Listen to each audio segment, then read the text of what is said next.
सभी को मेरा नमस्कार। आज आपके समक्ष पर्सनालिटी डेवलपमेंट व्यक्तित्व विकास के ऊपर एक वीडियो लेक्चर लेके आए हैं।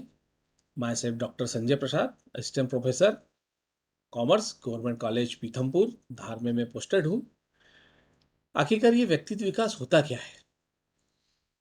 अभी आपको एक इमेज दिख रही होगी मेरी पीपीटी में कि इसमें एक तरफ 4 व्यक्ति हैं और एक तरफ एक व्यक्ति है। जब भी उस एक व्यक्ति का कहीं न कहीं पल्ला भारी है। ऐसा क्यों है? वो ऐसा इसलिए है कि इन 4 व्यक्तियों की जो व्यक्तित्व है उससे कहीं गुना अच्छा व्यक्तित्व इस एक खड़े व्यक्ति का है। क्योंकि आपकी जो पर्सनैलिटी है वो आपके फ्यूचर को कहीं न कहीं बनाती है, आपको डिसाइड करती है कि आप फ्यूचर में क्या कर पाएँगे। आपको एक और इमेज में दिखा रहा हूँ अगली स्लाइड में। इसमें एक लड़की खड़ी हुई है और सभी लोग चारों तरफ से उसकी किसी न किसी खूबियों के बारे में उसकी तारीफ ही कर रहे हैं कि you are amazing, excellent job on the presentation today, I am really impressed. आप खाना बहुत अच्छा बनाती हैं, आपका ड्रेसअप सेंस बहुत अच्छा है, आप बोलती बहुत अच्छा है और जो भी आप काम करती हो ओवरऑल उसकी तारीफ ही हो रही है। अब प्रत्येक व्यक्ति में जो गुण होते हैं वो अलग-अलग होते हैं। कोई एक व्यक्ति के गुण दूसरे व्यक्ति के गुणों या विशेषताओं से एकदम भिन्न होते हैं। एक दूसरे से मिल जाएँ ऐसा संभव नहीं है। और यही जो गुण और विशेषताएँ होती हैं व्यक्ति की, वो दूसरे व्यक्ति से उसको अलग करती है। क्योंकि इन समस्त गुणों को से मिलकर ही एक व्यक्ति का व्यक्तित्व बनता है। अब हम इसमें थोड़ा-सा व्यक्तित्व से आशय समझ लेते हैं कि आखिरकार ये व्यक्तित्व शब्द आया कहाँ से? व्यक्तित्व शब्द आया है पर्सनैलिटी, अंग्रेजी भाषा के पर्सनैलिटी से आया है, जो कि लैटिन भाषा के पर्सोना से लिया गया है। पर्सोना से लिया गया है और ये लगभग 2000 वर्ष पूर्व जो व्यक्तित्व कहा जाता था वो रोमन, अगर हम बात करें रोमन काल की, तो वहाँ पर पर्सोना का मतलब होता था कि मखोटा, नकाब या हम कोई वेशभूषा ऐसी तड़कीली-भड़कीली पहन के खड़े हो जाए तो हमारा व्यक्तित्व बहुत अच्छा माना जाता था। मैंने आपको नीचे इसमें एक वीडियो में बताने की स्लाइड में बताने की कोशिश की है कि रोमन काल में लोगों का व्यक्तित्व इनके पहनावे से माना जाता था। ये देखिए इसके अंदर बड़े-बड़े लबादे, पगड़ी और अजीब-अजीब प्रकार के पहने हुए हैं और इसको देखकर ही उस समय इनके जो व्यक्तित्व को बहुत अच्छा माना जाता था। पर आज आधुनिक युग है। आधुनिक युग में मनोवैज्ञानिक कारक जुड़ गए हैं पर्सनैलिटी में। तो आज व्यक्ति को अगर इस प्रकार की वेशभूषा में अगर वो कहीं खड़ा हो जाए तो उसकी पर्सनैलिटी को अच्छा तो नहीं बोला जाएगा पर उसको जोकर के रूप में कहा जाएगा।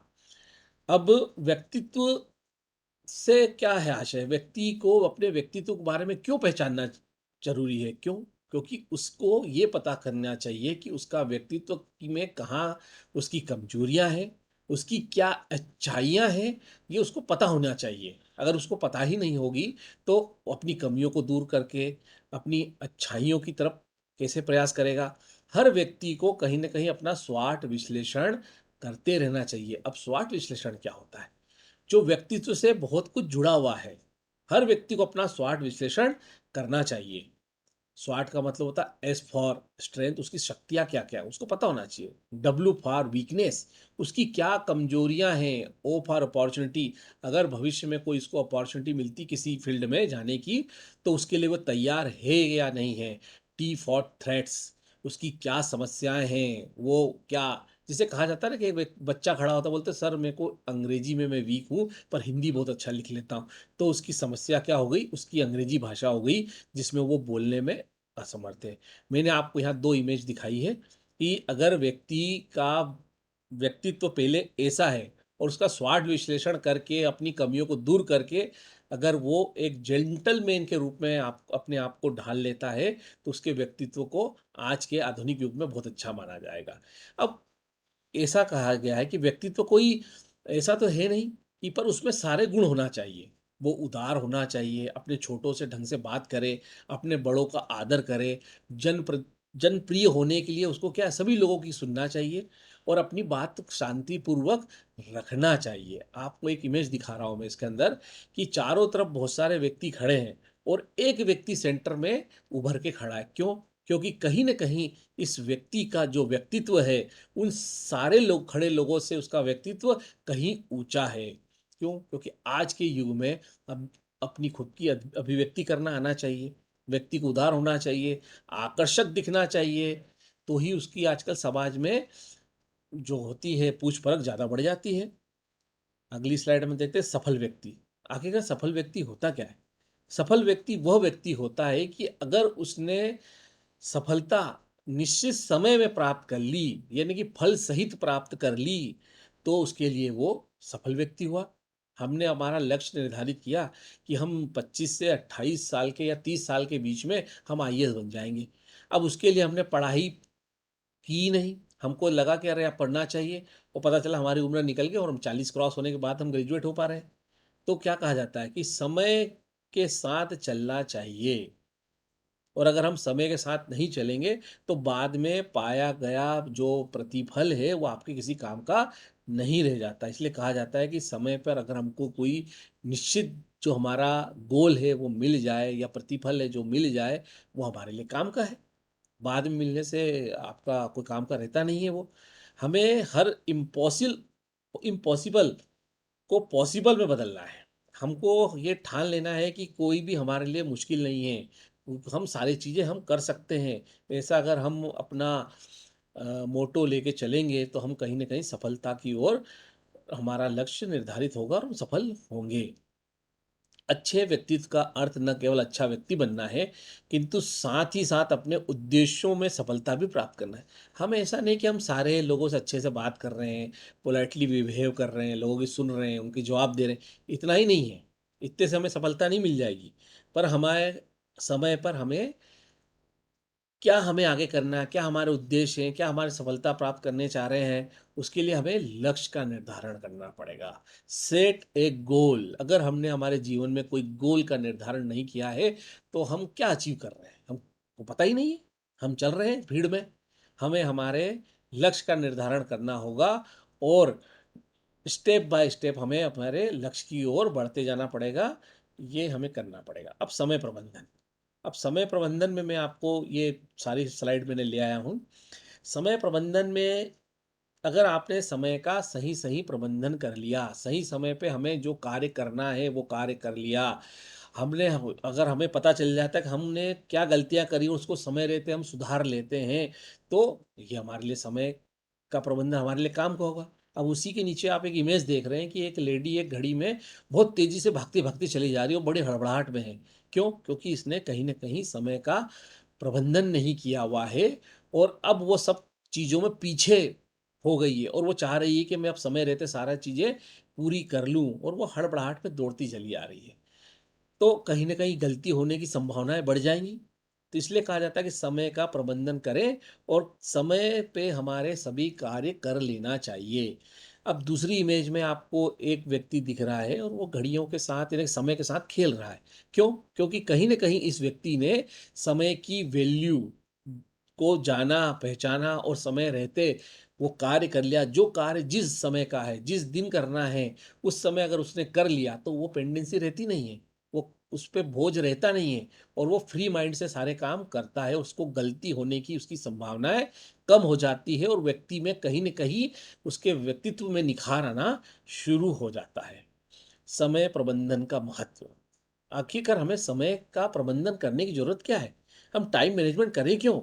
तो मैं आपके सामने कुछ प्रश्न रख रहा हूँ और यदि इसका जवाब आपका हाँ में आता है, तो आपको समय प्रबंधन करने की सख्त आवश्यकता है। क्या आप कार्य का अत्यधिक दबाव अनुभव करते हैं? क्या आपके पास कार्य ज़्यादा व समय कम है? क्या आप इससे झुँझलाहट व तनाव का अनुभव करते हैं? क्या आप कार्य को भूल जाते हैं? क्या आपको निर्णय लेने में कठिनाई होती है? यदि आपका जवाब हाँ में है, तो आप स्ट्रेस में हैं। तो हमको सबसे पहला क्या कब करना चाहिए? हमें समय का प्रबंधन करके इन समस्याओं का समाधान कहीं न कहीं खोजना होगा। तो ही आप यानी कि कहा जाता है ना कि समय रहते हमको जो कार्य करना है, वो कार्य करना चाहिए।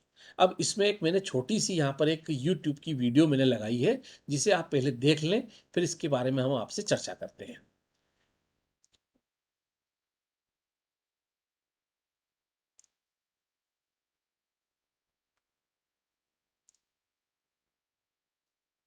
I think we should explore a few solutions. Grammarly suggestions catch.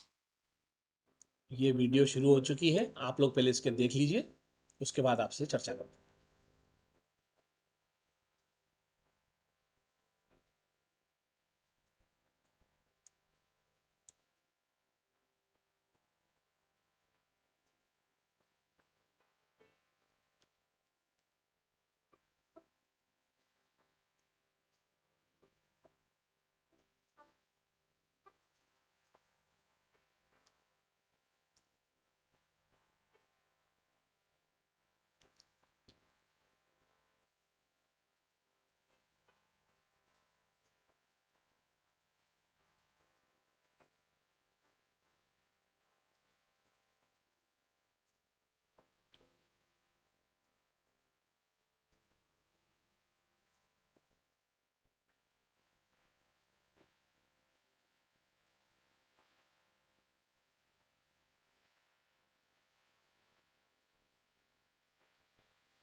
तो आपने ये देखा कि इस वीडियो से मैंने आप लोगों को कुछ बताने की कोशिश की है, आप लोगों को समझ में आया भी होगा कि एक राजा और एक सामान्य सा व्यक्ति, दो दोनों बहुत घनिष्ठ मित्र थे। एक दिन राजा और वो उसका जो दोस्त था वो मिलते हैं, तो राजा उससे पूछता है कि आप कोई काम क्यों नहीं करते हैं? आप पूरा दिन ये बेकार से क्यों बैठे रहते हैं? तो वो बोलता है कि मुझे कोई काम देता ही नहीं है, बोलते हैं कि आपसे वो काम होगा ही नहीं। तो राजा कहता है कि एक काम करो, आज शाम होने से पहले आप मेरे महल जाइए और मेरे कोषाध्यक्ष से आपको जितना धन चाहिए उतना ले लीजिए और आप अपना काम करिए। तो बहुत खुश होता है, वो दौड़े-दौड़े अपने घर जाता है, अपनी पत्नी को बताता है कि मेरे जो दोस्त हैं राजा साहब, उन्होंने कहा है कि आज शाम से होने से पहले आप महल आ जाइए और आपको जितना धन चाहिए वो लेके जाइए। तो बोलता है कि मैं महल जाने से पहले खाना खाना चाहूँगा, तो वो पहले खाना खाता है, फिर उसको खाना खाने के बाद नींद आ जाती है, तो वो 2 घंटे सो जाता है। फिर वो उठता है, 2-3 झोले भर के खाली झोले लेके चल देता है कि चलो मैं महल जाता हूँ, सोना लेके आता हूँ, चाँदी लेके आता हूँ। वो जाता है तो उसको रास्ते में बहुत गर्मी हो मिलती है, तो वो थक जाता है। तो वो पेड़ के नीचे फिर बैठ के सुस्ताने लग जाता है। फिर वो जब उठता है, फिर वो चलता है महल की तरफ और जब वो महल पहुँचता है, तो जब तक शाम हो जाती है और महल के दरवाजे बंद हो चुके होते हैं। क्योंकि इस व्यक्ति ने समय की वैल्यू को नहीं समझा। राजा ने इतना अच्छा ऑफर दिया, उसको उस ऑफर में भी आराम सूझा। उसने समय का प्रबंधन नहीं किया, पहले उसको खाने की सूझ गई, उसको आराम करने की सूझ गई। उसने काम को, जो काम दिया था राजा ने, उसको उसने सेकेंडरी समझ लिया। तो इसलिए हमें हमारे जिस समय जो कार्य करना है वो काम हमें करना चाहिए, नहीं कहीं न कहीं नहीं तो हम उसमें पिछड़ जाते हैं। ये भगवान का दिया हुआ एक प्रकार से गिफ्ट है, जिसे हमें समय रहते अचीव कर लेना चाहिए। समय प्रबंधन का सूत्र मैंने यहाँ पर लिखा है। तो सबसे पहला है लक्ष्य का निर्धारण। हमें क्या कार्य करना है, हमारा क्या अचीव करना है, हमारा क्या गोल है, उसका पहले आपको निर्माण कर लेना है और उसको पाने की कोशिश करना है। प्राथमिकताओं का निर्धारण, उसमें भी आपको प्राथमिकता देखनी है कि हमने गोल सेट कर लिया। अब व्यक्ति में क्या होती है, बहुत सारी मनोकामना होती है, उसकी इच्छाएं बहुत होती है, ये भी कर लूँ वो भी कर लूँ। पर उसमें उसको ये देखना पड़ेगा कि मेरी प्राथमिकता पहले क्या है। अगर मुझे नौकरी नहीं है तो पहले मैं नौकरी अचीव कर लूँ और वो मिल जाती तो फिर मेरे को घर रहे। इस प्रकार से कि स्टेप बाय स्टेप आपको काम निर्धारित करना पड़ेगा, मुझे प्राथमिकता क्या है मेरी। समय का विश्लेषण, यानी कि हमारे पास तो 24 घंटे ही है ना, समय सीमित है। समय किसी के लिए रुकता थोड़ी ना है, वो तो चलते रहता है। तो हमको समय का विश्लेषण करना है कि एक काम को मुझे इतने समय में कर लेना है, दूसरे काम को इस समय कर लेना, तीसरे काम को इस समय में कर लेना है। अगर हम सारे काम एक ही साथ करने जाएंगे तो कहीं न कहीं हम हड़बड़ाहट में काम गलत कर देंगे, हमारे काम नहीं होंगे। कार्य का विभाजन और निरीक्षण, हमारे पास बहुत सारे काम हैं, तो हमें कार्यों का विभाजन कर लेना चाहिए। जो महत्वपूर्ण कार्य है उसको पहले ले लें, जो थोड़ा सा कम महत्वपूर्ण है उसको बाद में ले लें।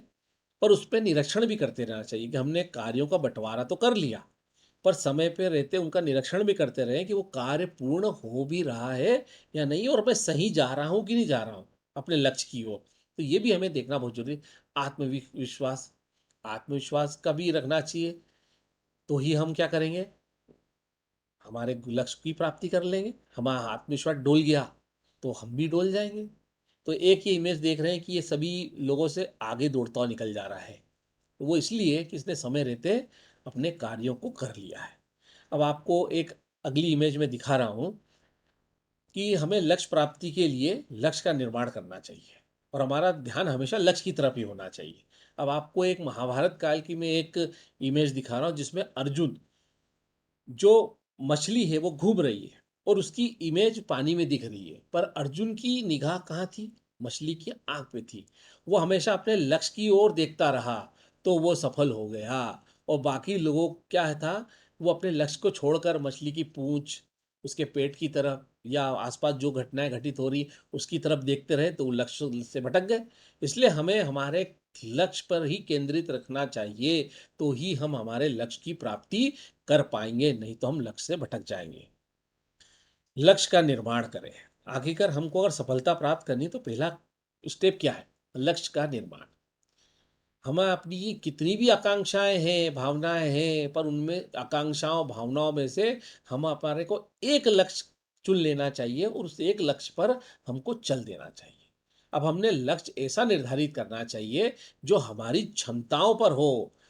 हम जो काम कर सकते हैं, वो हमें पहचान कर उसकी तरफ कार्य करते जाना है निरंतर। और आखिरी में है कि हम सब करते तो हैं, पर हमारा योगदान समाज के लिए क्या है, परिवार के लिए क्या है, राष्ट्र के लिए क्या है, तो उसके लिए भी हमको सफल होने के बाद योगदान करते रहना पड़ेगा। अगर हमने हमारे लक्ष्य विहीनता के कारण, लक्ष्य न बना पाने के कारण क्या है, तो हम लक्ष्य क्यों नहीं बना पाते हैं? तो पहला पॉइंट मैंने यहाँ लिया निराशावादी रहना। हम निराशावादी रहते हैं, अरे ये काम मैं कैसे कर पाऊँगा? ये तो मुझसे होगा ही नहीं। अगर आप ऐसे करते रहेंगे तो आपका लक्ष्य का निर्धारण नहीं हो सकता है। असफलता का भय, कहीं न कहीं हम असफलता से डर जाते हैं, उससे हमको डर लगता है और हम डर के वो काम को छोड़ ही देते हैं, हमको करना ही नहीं है। इच्छा शक्ति की कमी, लोगों में अगर दृढ़ इच्छा शक्ति की नहीं है, तो वो काम नहीं कर पाएँगे, वो लक्ष्य निर्धारित नहीं कर पाएँगे। आत्मविश्वास की कमी, उसमें आत्मविश्वास ही नहीं है कि मैं ये कर पाऊँगा या नहीं कर पाऊँगा, तो वो भी फिर कहीं न कहीं कार्य अपूर्ण रह जाएगा, आपका लक्ष्य नहीं पूरा होगा। लक्ष्य का हमें महत्व डिसाइड करना पड़ेगा और अज्ञानता नहीं लानी है। आजकल गूगल देवता लोगों को बहुत सारी चीज़ें सिखा रहे हैं, पर वो आधा-अधूरा ज्ञान है। उस ज्ञान को लेकर हमें अपना लक्ष्य निर्धारित नहीं करना चाहिए और हमको सफलता के लिए अगर ये चीज़ें हमने अपना ली, तो हम सफल होंगे, नहीं तो हम असफल होंगे। अब असफलता क्या है? हमने अभी सफलता की बात कर ली, लक्ष्य की बात कर ली, टाइम मैनेजमेंट की बात कर ली, पर असफलता क्या है? जब व्यक्ति सफल नहीं होता है, तो असफल होता है। तो असफलता के लिए क्या कारण हो सकते हैं? विज़न मिशन की कमी। हमने अपना कोई विज़न मिशन रखा ही नहीं है, तो हम असफल होंगे। लगातार फोकस का अभाव, हमने जो लक्ष्य का निर्धारण कर लिया, उसमें हमको लगातार देखते रहना पड़ेगा कि ये लक्ष्य मैं कैसे प्राप्त करूँ? तो ही हम उस तरफ जो भी समस्या है इनको दूर करते हैं, वो लक्ष्य को प्राप्त कर लेंगे। तो इसलिए हमको हमेशा हमारे लक्ष्य की तरफ फोकस करके चलना चाहिए। सूचना का अभाव, हम कोई कार्य करना शुरू हो गए, पर हमने उसकी सूचनाएँ इकट्ठी नहीं करी, तो क्या होगा? हम असफल हो जाएँगे। सोशल मीडिया का ज्ञान, मैंने पहले ही बताया आपको। लोग क्या करते हैं, सोशल मीडिया सीख लेते हैं, अरे बिटकॉइन में निवेश कर दो, बहुत अच्छा आएगा। पता चला कि 100 करोड़ लाख रुपए एक ही दिन में डूब गए। तो आदमी तो करोड़पति होते करोड़पति हो जाएगा। इसलिए सोशल मीडिया का ज्ञान से दूर रहना चाहिए। अगला पॉइंट है समय का कुप्रबंधन। हमने लक्ष्य निर्धारण करा, तो समय का भी प्रबंधन कर लीजिए। अगर हमने टाइम मैनेजमेंट नहीं किया, तो हम कहीं न कहीं असफल हो जाएँगे। खराब योजना, हमने योजना बनाई, पर वो इतनी खराब बना ली कि हम असफलता की ओर बढ़ गए। सफलता तो दूर की बात है।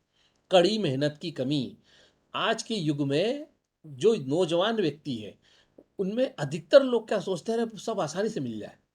ये हमको मिल जाए, वो मिल जाए, हम ये कर लेंगे, वो कर लेंगे, पर उसके लिए कड़ी मेहनत तो करिए, तो ही आप सफल हो पाएँगे, नहीं तो असफलता आपके कदम चूमेगी। अनिर्णय विलंब, हम कोई निर्णय लेने जा रहे हैं और हम उसमें निर्णय ले ही नहीं पा रहे हैं, अनावश्यक उसमें विलंब कर रहे हैं, तो क्या होगा? हमने सोचने-सोचने में 4-5 दिन निकाल लिए। हो सकता है कि जो आप काम करने जा रहे थे, वो कोई दूसरा व्यक्ति करके चले जाए। तो ये कहीं न कहीं अनिर्णय भी आपके लिए घातक सिद्ध होगा, असफलता देगा।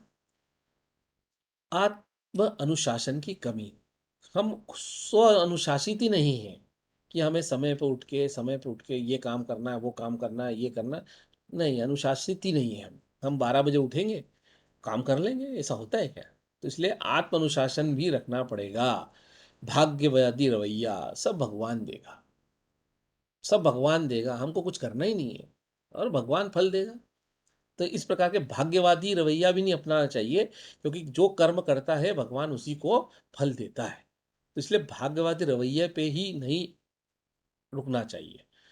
अत्यधिक सावधानी, कोई जोखिम नहीं उठाना। अरे हम कोई नई चीज़ बनाने का जोखिम ही नहीं उठाएँगे तो हम सफल कैसे होंगे? हम सोचेंगे कि अरे हमने ग्रेजुएट कर लिया, अब हमको आईएएस बनना है। अब जोखिम उठाओ, एक टारगेट तो सेट करो, हो सकता है आईएएस ना निकले, आपकी पीएससी निकल जाए मध्य प्रदेश की या उत्तर प्रदेश की निकल जाए। हमें जो दृष्टिकोण है, नकारात्मक दृष्टिकोण नहीं रखना चाहिए। अगर हमने शुरुआत से ही नकारात्मक दृष्टिकोण रखा, तो कहीं न कहीं हम असफलता की ओर अग्रसर हो जाएँगे।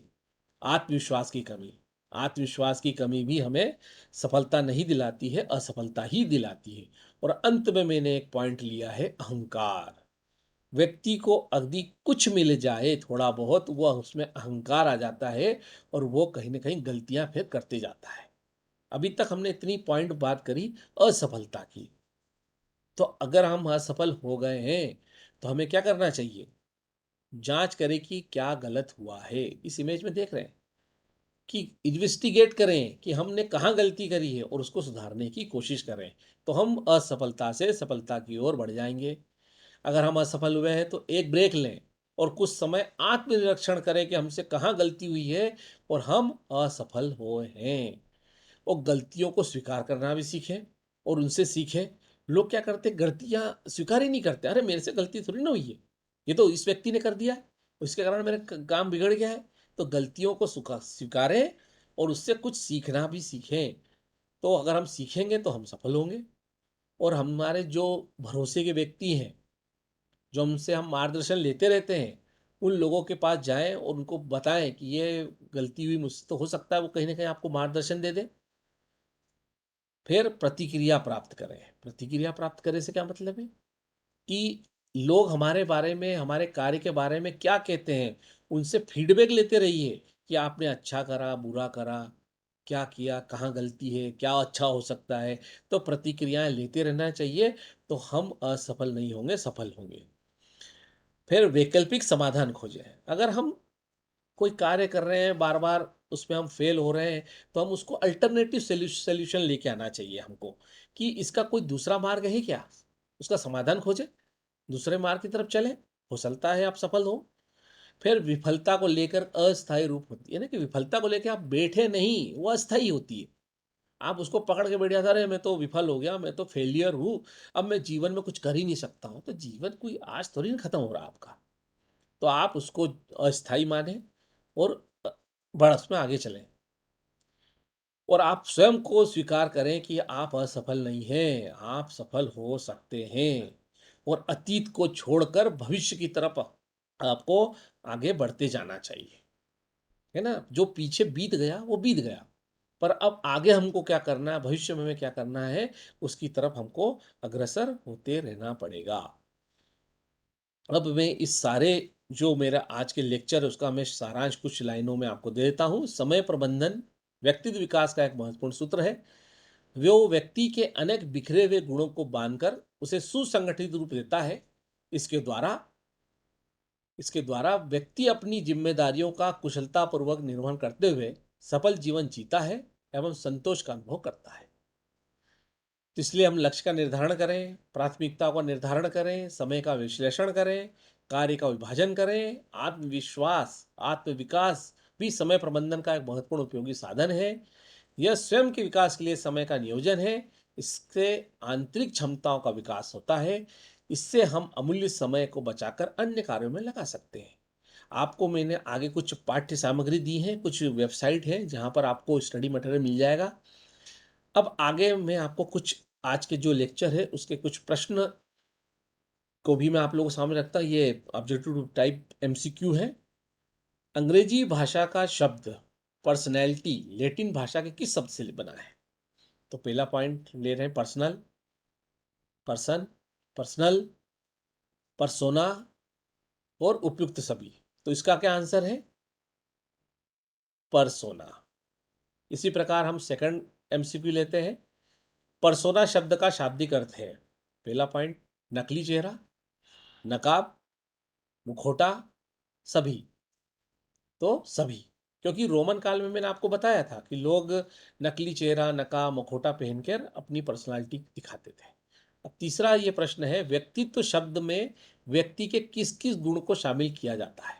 आंतरिक गुण, बाहरी गुण, उक्त दोनों, उक्त दोनों नहीं, तो उक्त दोनों। आंतरिक और बाहरी गुण दोनों होना चाहिए व्यक्ति के व्यक्तित्व में। तो थैंक यू वेरी मच, आप लोगों ने मुझे इतने पेशेंसली सुना, उसके लिए आप सबका धन्यवाद। आपका दिन शुभ हो, मंगलमय हो, ऐसी मेरी कामना है। Thank you very much.